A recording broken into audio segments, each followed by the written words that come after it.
साकीनाक्यामध्ये मॅनहोलमध्ये पडून एका व्यक्तीचा मृत्यू झाला। त्यानंतर मनपा प्रशासनानं तात्काळ अधिकाऱ्यांना निलंबित करत कारवाईची ग्वाही दिली। पण त्यानंतर सुद्धा अनेक ठिकाणी मॅनहोल उघडेच असल्याचं झी 24 तासच्या रिअलिटी चेकमधून समोर आलं।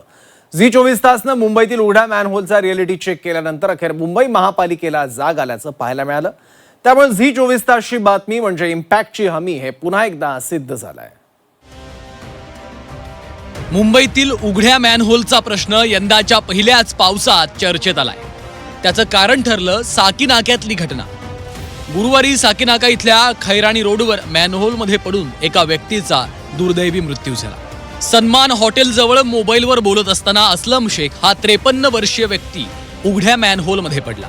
हा मॅनमेड अपघात असल्याचं मान्य करत मुंबई महापालिका प्रशासनाने कारवाई देखील केली। त्यामुळे अशा आणखी किती मानवी चुका मुंबईकरांच्या जीवावर उठल्यात याचा शोध घेत झी 24 तासनं शहरातील मॅनहोलचा रिअलिटी चेक केला। ज्यात काय समोर आलं तुम्हीच पहा। इथे बोलता बोलता रिपोर्टिंग करता करता माझं जरा जरी दुर्लक्ष झालं तर थेटपणे या गटारात जाईल। बघा केवढं मोठं अंतर आहे, म्हणजे इथून पुढे पार करण्यासाठी हा रस्ता पार करण्यासाठीचं एक जवळपास 1 मीटरभरचं अंतर मला कापावं लागेल आणि त्याच्यानंतर पुढची सगळी चेंबर्स ही मला उघडी असलेली दिसतील। फुटपाथवरनं लोकांनी चालूच नाही याकरता ही व्यवस्था केली आहे का असा प्रश्न इथे येऊन मला पडतोय।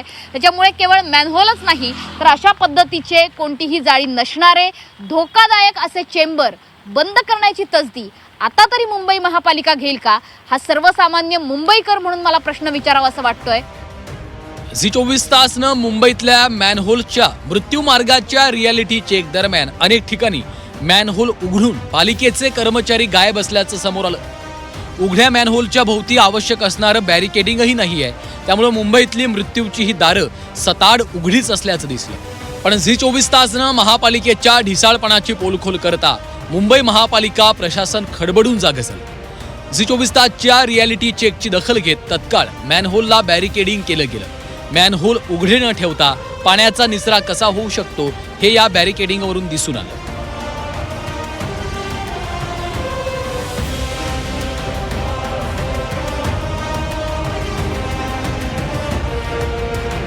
झी 24 तासच्या रिअलिटी चेक नंतर BMC प्रशासन जागं झालंय। पण हा विषय इथे संपलेला नाहीये।